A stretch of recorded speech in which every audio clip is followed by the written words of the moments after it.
In 1519, one of the richest and most feared empires on earth looked untouchable. Its power stretched across much of central Mexico. Its armies were experienced, disciplined, and feared. Its political system had endured for generations. And its capital, Tenochtitlan, was larger, cleaner, and more organized than most European cities of the time. Built on an island in Lake Texcoco, the city seemed almost unreal to outsiders. Stone causeways connected it to the mainland. Canals replaced streets. Fresh water flowed through aqueducts. Food arrived constantly from surrounding regions, keeping the population fed and stable. Spanish witnesses would later struggle to describe what they saw. A city rising from the water. White stone buildings. Order, structure, and scale on a level they had never encountered in the Americas. This was not a fragile kingdom hanging on by a thread. This was not a civilization waiting to collapse. This was an empire that looked permanent. And yet, within just 2 years, it was gone. Not slowly. Not after centuries of decay. Not over generations of decline. It collapsed so fast that even the conquerors themselves were stunned by how quickly events spiraled in their favor. So how does a superpower fall, in the time it takes to finish high school? To understand the shock, you first have to understand what the Aztec Empire really was. This wasn't a modern nation-state built around shared identity or equal citizenship. The Aztecs ruled through dominance, intimidation, and carefully managed alliances. Their power depended on a vast tribute system that pulled resources, food, textiles, raw materials, labor, and military support from dozens of subordinate city-states. As long as tribute flowed, the system worked. At the center of it all sat Tenochtitlan, the political, religious, and economic heart of the empire. The city was an engineering marvel. Chinampa farms, artificial agricultural islands, produced enormous amounts of food. Long-distance trade networks brought goods from hundreds of miles away. Markets ran with precision and scale, moving tens of thousands of people a day. The main market at Tlatelolco was so large and organized that Spanish observers compared it to entire European cities. Everything about the empire projected strength. But beneath that power was a structural weakness, one that wasn't visible from the outside. The empire was feared, but it was not loved. Tribute was enforced, not negotiated. It increased over time. And for many subject peoples, Aztec rule meant constant pressure, heavier demands, loss of autonomy, and the threat of violent punishment if expectations weren't met. Some communities lost wealth. Others lost independence. Some lost people. Resentment didn't explode overnight. It accumulated quietly, year after year. Many groups waited for a moment, a distraction, a crisis, a crack in the system. Then, in 1519, that crack appeared on the coast. A small expedition led by Hernán Cortés landed with a few hundred Spanish soldiers. They brought steel weapons, horses, firearms, and unfamiliar battlefield tactics, but their numbers were tiny.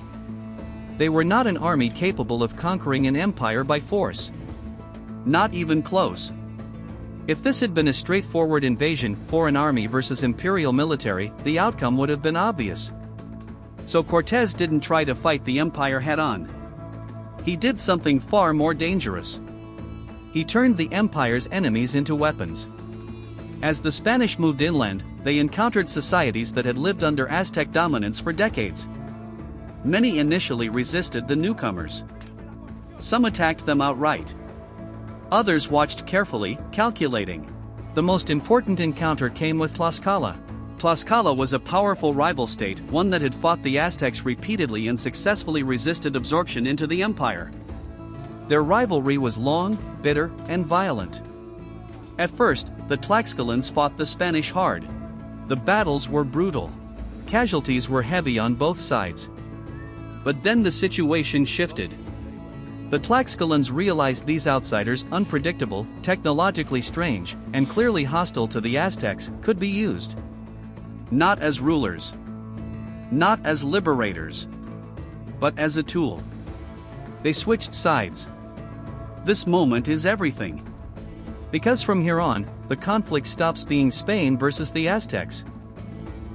It becomes a massive regional civil war, local powers settling old scores using Spanish weapons, horses, and tactics as the decisive edge. The Aztecs weren't crushed by a small foreign army.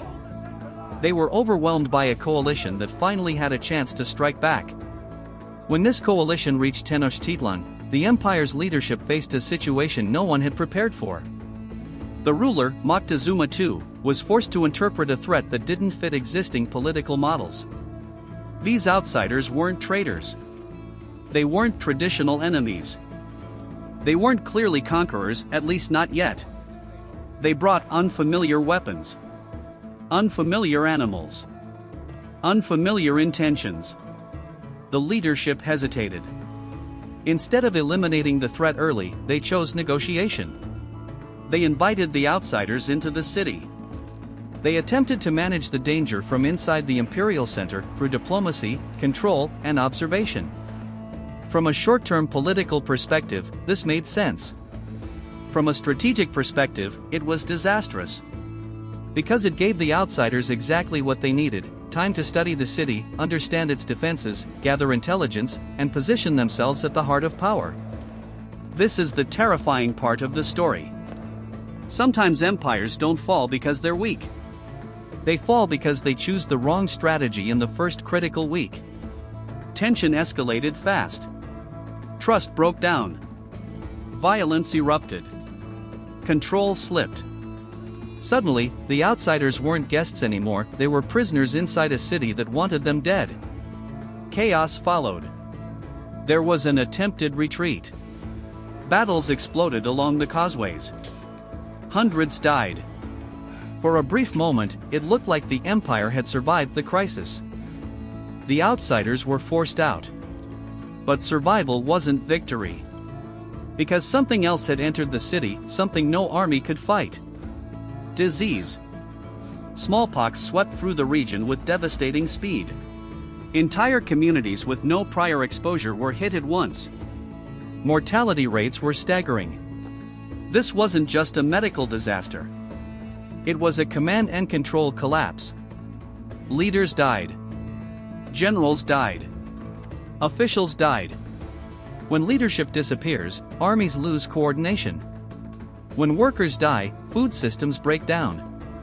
When fear spreads faster than orders, loyalty fractures. The empire was now fighting enemies at the gates and systemic breakdown from the inside. And it had no time to recover. When the coalition returned, it returned stronger. Thousands of local allies joined the campaign. The strategy was no longer negotiation, it was siege. Supply routes were cut. Causeways were attacked. Access to food and clean water collapsed. A floating capital is powerful until it's surrounded. Then it becomes a prison. Street by street. Canal by canal. The city fell into starvation, exhaustion, and despair. By 1521, resistance collapsed. And the unthinkable happened. Tenochtitlan, one of the greatest cities on Earth, fell. What makes this collapse so shocking isn't just the outcome. It's the speed. Empires usually decline slowly, through economic strain, internal rebellion, corruption, and generations of weakening authority. But this collapse happened because multiple failures stacked perfectly at the same moment. A resentful region ready to rebel. A small foreign force skilled at alliance building. Leadership hesitation at the worst possible time. A disease wave that shredded stability. And a siege that turned geography into a trap. The Aztec Empire didn't fall in one battle. It fell through its connections, its alliances, logistics, leadership structure, and ability to absorb shock. And that's the lesson. The strongest looking systems can fail rapidly if too many weak points break at once. If you enjoyed this kind of fast, documentary-style storytelling, subscribe. Because the next empire you think was invincible might have been just one mistake away from disappearing.